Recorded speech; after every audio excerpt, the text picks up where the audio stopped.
জনপ্রিয় অভিনয়শিল্পী নুসরাত ফারিয়া, অপু বিশ্বাস, নিপুণ, ভাবনা ও জায়েদ খান সহ ১৭ জনের বিরুদ্ধে হত্যা চেষ্টার অভিযোগে মামলা দায়ের করা হয়েছে।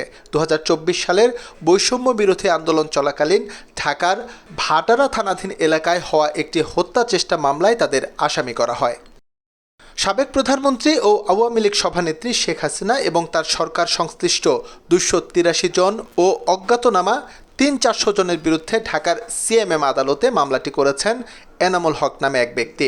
মামলায় বৈষম্য বিরোধী আন্দোলনের বিপক্ষে অবস্থান নিয়ে আওয়ামী লীগের অর্থ যোগানদাতা হিসেবে আসামি করা হয়েছে এই ১৭ অভিনয়শিল্পীকে।